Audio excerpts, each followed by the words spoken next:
اهلا بكم مشاهدينا الكرام، ما زلنا مع حضراتكم على الهواء مباشره نتابع هذه الحلقه من برنامجنا صباح المحروسه. سعدنا مشاهدينا الكرام من خلال هذه الفقره ان يكون ضيفي وضيفكم في الاستوديو على الهواء مباشره فضيله الشيخ سامي كامل بلال، كبير مفتشي الاوقاف المصريه باداره القنطره شرق. اهلا بك معنا فضيله الشيخ. اهلا بحضرتك. اهلا بحضرتك طيب. فضيله الشيخ، فضل هذه الايام على الامه الاسلاميه و ما تشمله من نفحات جميلة، هل هي معنية بالحجاج فقط أم بالأمة الإسلامية كلها؟ أعوذ بالله من الشيطان الرجيم. بسم الله الرحمن الرحيم، والصلاة والسلام على أشرف المرسلين سيدنا محمد النبي الهادي الأمين وعلى آله وصحبه أجمعين. نقول للأمة الإسلامية في مشارق الأرض ومغاربها: كل عام وأنتم بخير، باكتمال أركان الإسلام الخمس بفريضة الحج. وبخصوص هذه الأيام التي نعيشها الآن وهي أيام التشريق، يقول الحق تبارك وتعالى في كتابه العزيز: بسم الله الرحمن الرحيم، واذكروا الله في أيام معدودات. وقال تعالى: واذكروا الله في أيام معلومات. يبين الحق تبارك وتعالى لنا في هذه الآيات أن هذه الأيام وهي أيام التشريق لها مكانة خاصة عند الحجيج وعند الأمة الإسلامية بأسرها، لأن الله تبارك وتعالى أمرنا في هذه الأيام بأن نكثر من ذكر الله عز وجل. وذكر الله سبحانه وتعالى لا يقتصر بالصلاة أو بالصيام، وإنما أمر شامل جامع في التسبيح والتهليل والتكبير، وأن نذكر الله عز وجل في كل لحظة، وأن نكبر الله تبارك وتعالى على ما هدانا من نعمة الإسلام، وعلى ما هدانا من اكتمال الدين الحنيف الذي بين فيه نبينا صلى الله عليه وسلم، كما أنزل الحق تبارك وتعالى عليه القرآن في هذه الأيام، وخاصة في يوم عرفة، حينما قال له الحق تبارك وتعالى: اليوم أكملت لكم دينكم وأتممت عليكم نعمتي ورضيت لكم الإسلام دينا. فمن حق الأمة الإسلامية أن تعيش هذه الأيام في ذكر لله تبارك وتعالى، ويكون هذا الذكر دائم لا منقطع ولا منفصل، وإنما دائما يكون الإنسان لسانه رطب بذكر الله سبحانه وتعالى في هذه الأيام. وكذلك هناك أذكار مخفية لا تذكر بالقلب ولا تنطق باللسان، وهي أن يقوم الناس في هذه الأيام الكريمة بالمودة والرحمة فيما بينهم، بأن يقوم الناس بصلة أرحامهم، وأن يعطفوا على جيرانهم، وأن يحسنوا إلى جيرانهم، وأن يتعاملوا مع الناس بمعاملات الإسلام وبأخلاقيات الإسلام، وأن يتخلقوا بهذه الأخلاقيات في هذه الأيام العظيمة الكريمة المباركة. كذلك تكون هذه الأيام كتدريب على طاعة الله عز وجل بعد هذه الأيام.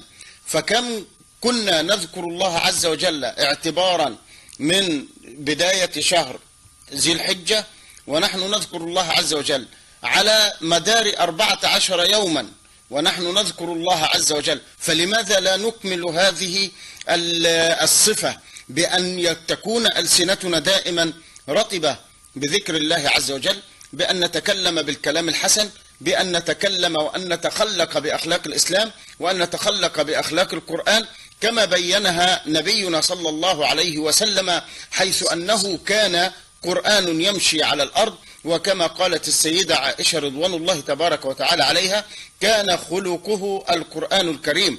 فكان صلوات الله وسلامه عليه في هذه الأيام يذهب إلى كل الناس، وكان يقدم لهم التهنئة، وكان النبي صلى الله عليه وسلم يحسن دائما إلى جيرانه، وكان دائما يصل رحمه، وكان دائما يعطف على الفقير، وأن يبر الضعيف، وكان يقف مع الضعيف فيقويه، وكان يقف مع القوي فيأخذ منه الحق ليعطيه للضعيف. فيجب علينا أن نذكر الله عز وجل في هذه الأيام الكريمة، لا نقتصر على أن هناك حجيج في الأراضي المقدسة يؤدون فريضة ويؤدون نسك ويؤدون مناسك من مناسك الله عز وجل ومن نسك الله تبارك وتعالى، وإنما نكون نحن في بيوتنا أننا نعيش هذه الأيام في نسك مع الله عز وجل، بأن نتخلق بأخلاقيات الإسلام وأخلاقيات القرآن. جميل جميل. فضيلة الشيخ، في هذه الأيام والأضحية، وكتير مننا الحمد لله ربنا بيكرمه وبيقدر ان هو يضحي، وبرضه كتير مننا في هذا العام تحديدا ما قدرش ان هو يضحي نظرا للمبالغة الشديدة في أسعار الذبائح. لكن نلاقي مع هذا السلوك وهذا السلوك والسلبيات في مجتمعنا، سيادتك بتذبح وتعمل الذبح بتاعك وتخلص، وبعد ما تخلص تطلع المخلفات بتاعتك وترميها قدام جارك، ترميها في الشجرة اللي قدام جارك، ترميها في قدام باب العمارة بتاع جارك، المهم انك انت تبعدها عنك وخلاص. هذه السلوكيات السلبية، يعني انت بتعمل حاجة ترضي بيها ربنا، ومن الناحية التانية بتعمل حاجة تانية تؤذي بيها جارك اللي الرسول عليه الصلاة والسلام أوصانا حتى سابع جار. حكم هذه التصرفات؟ نقول وبالله التوفيق أن الإنسان إذا كان منعدم الأخلاقيات الإسلامية أو أنه بعد قليلا عن أخلاقيات القرآن وأخلاقيات الإسلام فمن حقه أن يفعل ذلك. لكن في هذه الأيام إذا كنا نكثر من ذكر الله، وإذا كنا نؤدي نسك من مناسك الله عز وجل وهو ذبح الأضحية، وأن هذه الذبيحة وأن هذا الفدو وأن هذا الفداء إنما هو قربان من العبد لله عز وجل، لأن الله عز وجل يغفر للمضحي ويمحو ذنوبه مع أول قطرة دم تنزل من الأضحية أو تخرج من الأضحية، وأن هذا الدم يقع في مكان من الله قبل أن يقع على الأرض، فكيف بنا ونحن نريد رحمة الله عز وجل ونريد مغفرة الله تبارك وتعالى ونريد أن يتقبل الله منا هذا الفداء وهذا الهدي، فكيف بنا ونحن نرجو رحمة الله فنفعل مثل هذه الأفعال المشينة؟ يقول نبينا صلى الله عليه وسلم: الإيمان 69 شعبة أو 70 شعبة، أعلاها لا إله إلا الله وأدناها إماطة الأذى عن الطريق. إذا كنت أنا أنظف أمام داري فمن باب أولى أن يكون جاري أمام داره نظيف، من باب أولى إذا كنت أنظف الطريق وأحب أن أسير في طريق نظيف مطهر، فمن باب أولى أنني لا أضع مخلفات ذبيحتي ومخلفات أضحيتي أمام جيراني، أو أنني أضع الزبالة الخاصة بي ومخلفات داري أضعها أمام بيوت غيري.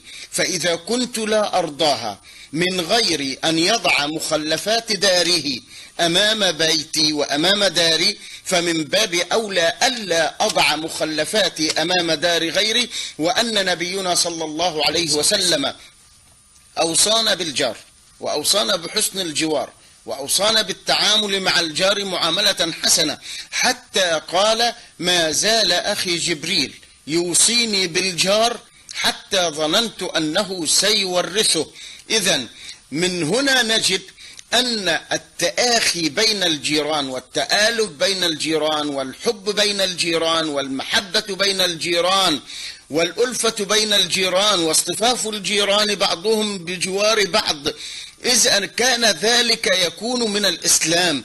فكان جبريل عليه السلام حينما يوصي النبي صلى الله عليه وسلم بهذا: ما زال أخي جبريل يوصيني بالجار حتى ظننت أنه سيورثه، بمعنى أنه لو كان يستحق الجار أو يجوز للجار أن يرث جاره لورثه جبريل عليه السلام.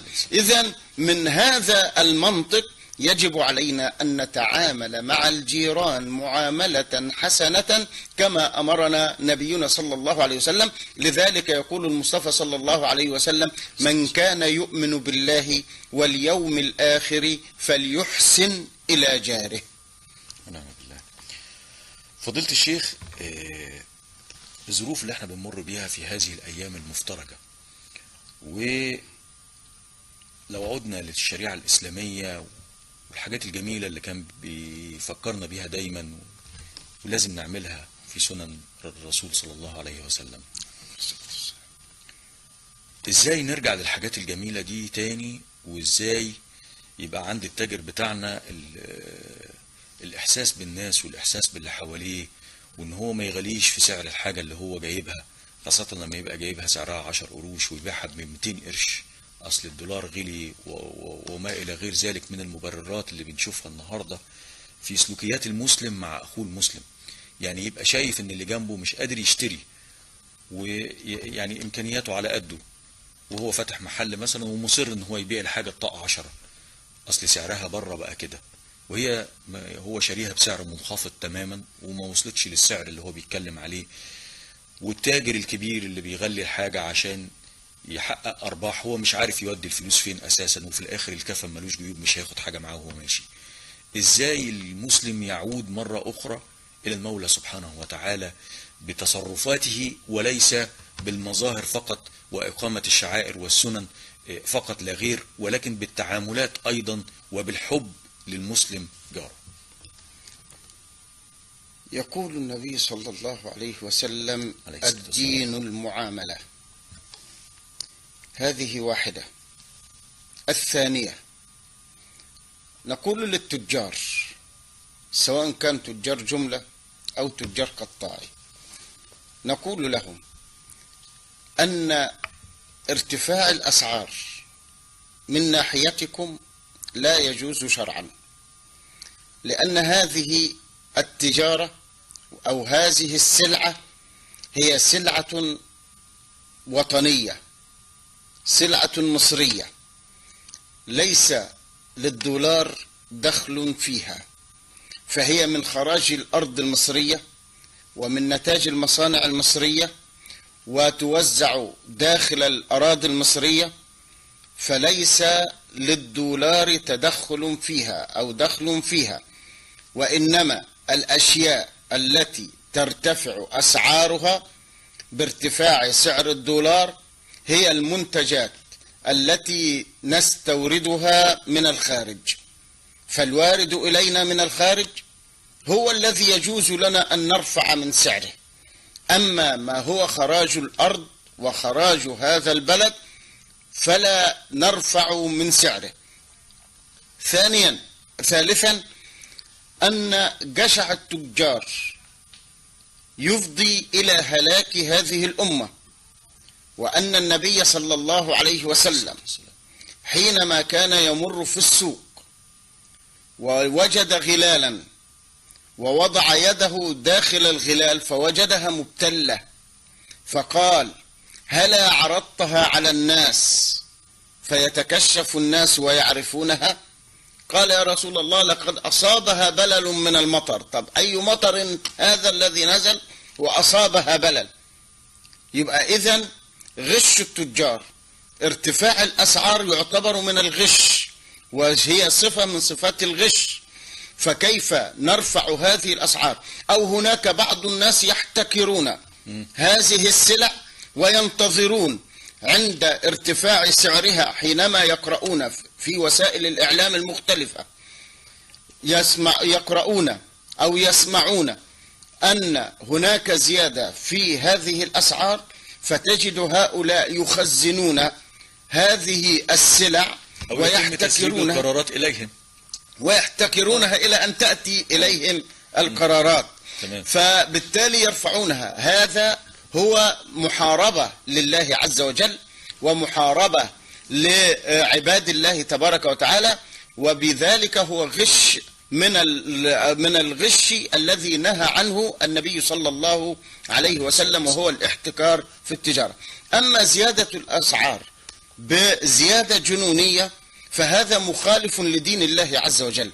الزيادة تكون في نطاق محدود، لا تتعدى 5%، 10%، 15%، 20%، بأقصى حد أن تزيد السلعة ربع الثمن، لكن لا تزيد 200% من ثمنها أو 100% من ثمنها أو 70% من ثمنها، لا.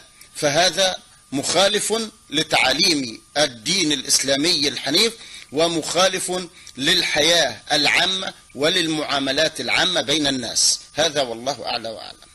جميل جميل. فضيلة الشيخ، يمكن هذه الكلمات يعني إن وصلت لقلب المسلم فتكون نتيجتها أن يلتزم بتعاليم المولى سبحانه وتعالى وما حثنا عليه رسوله الكريم، وإن احنا نقتدي حتى في التجارة بتاعتنا وفي التعاملات التجارية بما كان يتم مع كبار تجار المسلمين في عهد رسول الله صلى الله عليه وسلم.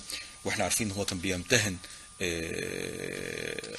رعي الأغنام، وأيضا اشتغل بالتجارة وسيدنا أبو بكر الصديق وسيدنا عبد الرحمن بن عوف، وغالبية الصحابة كبار الصحابة في هذه الفترة ما كانش فيه غير التجارة هي اللي كانت موجودة أعتقد في هذه الأيام.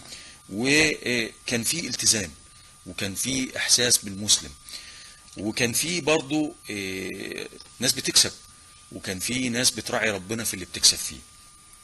فضيلة الشيخ، لو أنا خدت سلعة من السلع، وده اللي احنا بنعيشه النهاردة في بلدنا، ورفعت سعرها وملهاش علاقة بالدولار زي ما سيادتك قلت، وجيت سيادتك تشتريها مني وهي عندي موجودة في المخازن بقالها 2 3 وما اتباعتش، وانا نزلتها لما سعرها غلي لان كان جاي منها كميات كبيرة. فبالتالي انا لما بطرحها النهاردة انا كنت جايبها ب10 جنيه وببيعها النهاردة ب200 جنيه. واحنا عارفين ان حكم التجارة في الاسلام اقصى حاجة زي ما سيادتك قلت هي 20%، دي اقصى حاجة. الارباح اللي بتفوق ذلك حكمها في الاسلام ايه، وحكمها في الايام المفترجة اللي احنا فيها دلوقتي ايه؟ حكمها في الاسلام هو مال تحكير، لانه احتكر السلعة الى ان ارتفع سعرها وثمنها. ولو كان يتقي الله عز وجل كان من باب اولى ان يعرض هذه السلعة في بدايتها ولا يدخرها إلى أن تشح من السوق ثم بعد ذلك يعرضها. فهذا مخالف لتعليم الإسلام، وأن المبالغ والمال الزائد الذي يتقاضاه ويأخذه في ارتفاع سعر هذه السلعة إنما هو مال لا يجوز أن يتقاضاه أصلا، لأنه أصبح مال حرام، لأنه محتكر لسلعة. فإذا احتكر السلعة فإنه ينال من الله عز وجل العذاب الأليم والعقاب الأليم، وينتظر غضب الله تبارك وتعالى عليه. فضيلة الشيخ، يمكن الحاجات دي بتبقى جميلة لينا كمسلمين ان احنا نعود مرة اخرى الى ديننا الحنيف وما ينص عليه ديننا في كل تصرفاتنا، وان احنا نبقى ايد واحدة زي حضرتك ما قلت، ونتكاتف دائما في الازمات والشدائد. الناس اللي بتسعى ان هي تنتقي الحاجة الوحشة وتبدأ ان هي تزود فيها وتروج الشائعات، خاصة في هذه الايام اللي احنا بنعيشها، ومن خلال وسائل التواصل الاجتماعي، ونسمع انك انت عمال بتخبط شوية في الدولة وشوية في الحكومة، وليك اهداف داخلية جواك تحت بند انك انت مسلم. هل يجوز هذا الكلام للمسلم حتى من خلال وسائل التواصل الاجتماعي؟ الله عز وجل نهى عن إشاعة الفاحشة، وتوعد من يشيع فاحشة بين الناس له عذاب أليم من الله عز وجل وغضب من الله تبارك. إن الذين يحبون أن تشيع الفاحشة في الذين آمنوا.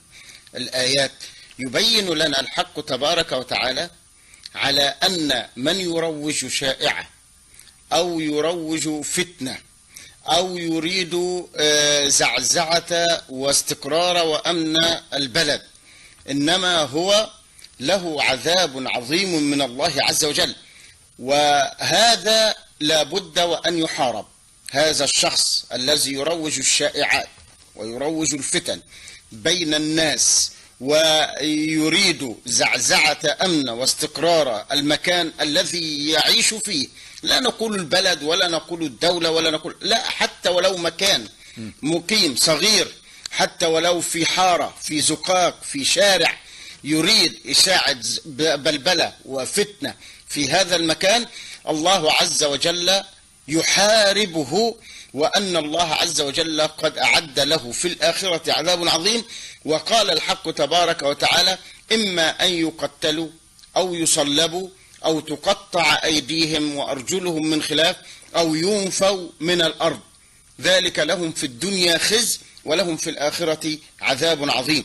يبين لنا الحق تبارك وتعالى هذا لمن يريد أن يزعزع أمن واستقرار المكان الذي يعيش فيه، فما بالك إذا أراد أن يشيع الفوضى في بلد كامل، فإن هذا لا بد وأن يحارب من قيادات البلد الذي يعيش فيه، يحارب، وأن قيادات البلد تأخذ على يده بأنه إما أن يحبس وإما أن يسجن وإما أن تقطع يديه ورجليه من خلاف أو ينفى خارج البلاد ويطرد من هذا المكان ولا يعود إليه أبدا.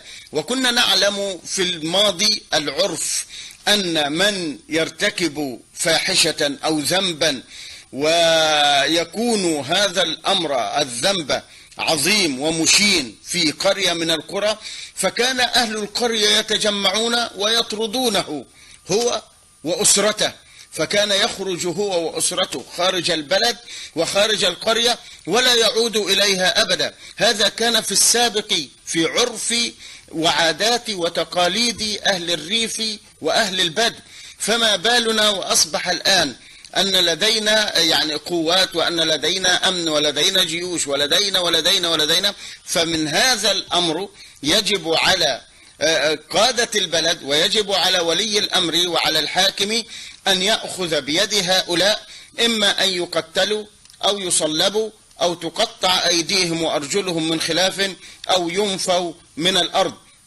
حتى أننا لو رجعنا قليلا في عهد النبي صلى الله عليه وسلم حينما بدأت الدعوة، ماذا قال القرشيون وأهل قريش الكفار من أهل قريش للنبي صلى الله عليه وسلم؟ وإذ يمكر بك الذين كفروا ليثبتوك أو يقتلوك أو يخرجوك ويمكرون ويمكر الله والله خير الماكرين. يبقى إذن هنا تجمع القرشيون على إما أن يحبس النبي صلى الله عليه وسلم وتوضع حوله حراسات مشددة حتى لا تخرج دعوته، فرفضوا هذا الأمر، قالوا ننفيه خارج بلادنا ولا يعود إلينا، ورفض هذا، وفي الآخر تجمعوا واتحدوا على قتله صلى الله عليه وسلم. إذن فهنا نجد أن هذا الأمر ما دام سيشيع فاحشة ظالمة داخل البلاد لإثارة الزعزعة والبلبلة والشكوك في هذا المكان، فلا بد وأن يعاقب هذا الرجل إما بالسجن أو بالقتل أو بالصلب أو بتقطيع الأيدي والأرجل من خلاف، يعني اليد اليمنى تقطع اليد اليمنى مع الساق اليسرى أو اليد اليسرى مع الساق اليمنى. وهكذا بين العلماء وبين الفقهاء ذلك حتى لا تشيع الفاحشة وحتى يكون عبرة لغيره لعدم إثارة وزعزعة أمن واستقرار البلاد. فضيلة الشيخ، نصيحة سيادتك تقولها للمسلم في هذه الأيام للاستفادة من فضل هذه الأيام؟ نقول للمسلم في هذه الأيام: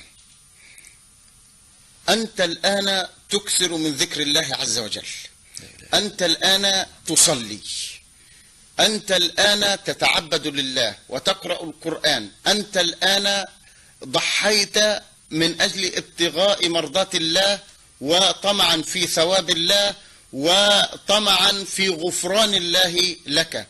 فعليك أخي المسلم أن تلتزم فيما بقي من عمرك في طاعة الله عز وجل، وأن تجعل هذه الأيام تدريب عملي على طاعة الله بعد هذه الأيام، لأننا نعيش في أيام حرم ونحن نعيش في شهر حرام.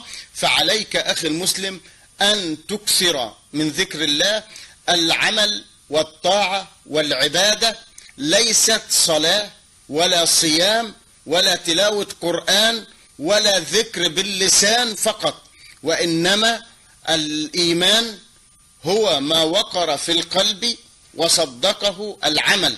وتصديق العمل ليس بصلاة وصيام وذكر فقط، وإنما بجانب الصلاة والصيام والذكر يتجانب معه الإحسان إلى الجيران ومعاملة الجيران معاملة حسنة، صلة الأرحام، ودي أهم شيء، أن أصل رحمي مش أقطع ولا أودهم في الأيام دي وبعد ما تخلص الأيام دي أقاطعهم مرة ثانية، لا، أستمر في صلة أرحامي وأستمر في طاعتي لوالدي، وأن أبر والدي سواء كان أحياء أم أموات، أن أبرهما وأن أدعو لهما دائما، أن أتعامل مع الناس وأتخلق مع الناس بأخلاقيات الإسلام، فتكون أخلاقياتي في الشارع، أخلاقياتي في البيت، أخلاقياتي في العمل، أن أراقب الله عز وجل في كل كبيرة وكل صغيرة أفعلها، أراقب ربي تبارك وتعالى فيها مراقبة، وأعلم أنني إذا كنت لا أرى الله فإن الله تبارك وتعالى يراني. ولذلك يقول جبريل عليه السلام للنبي: وما الإحسان؟ قال: الإحسان أن تعبد الله كأنك تراه، فإن لم تكن تراه فإنه يراك، فاعلم أن الله مطلع عليك ومراقبك وهو أقرب إليك من حبل الوريد، فاتق الله في كل حياتك تنجو في الدنيا وتكون من المقربين في الآخرة. ونسأل الله عز وجل أن يجمعنا جميعا في رضاه، وأن يحشرنا يوم القيامة مع الذين أنعم الله عليهم من النبيين والصديقين والشهداء والصالحين، وحسن أولئك رفيقا، وأن يسقينا شربة هنيئة لا نظمأ بعدها أبدا. آمين يا رب العالمين. فضيلة الشيخ سامي كامل بلال، كبير مفتشي الأوقاف بإدارة القنطرة شرق، بنشكر حضرتك على وجودك معنا والمعلومات الجميلة والقيمة اللي حصلنا عليها من خلال وجود سيادتك معنا في هذا اللقاء، وكل سنة وسيادتك طيب. وحضرتك طيب. متشكرين جدا يا فندم. فاصل قصير مشاهدينا الكرام، نعود لحضراتكم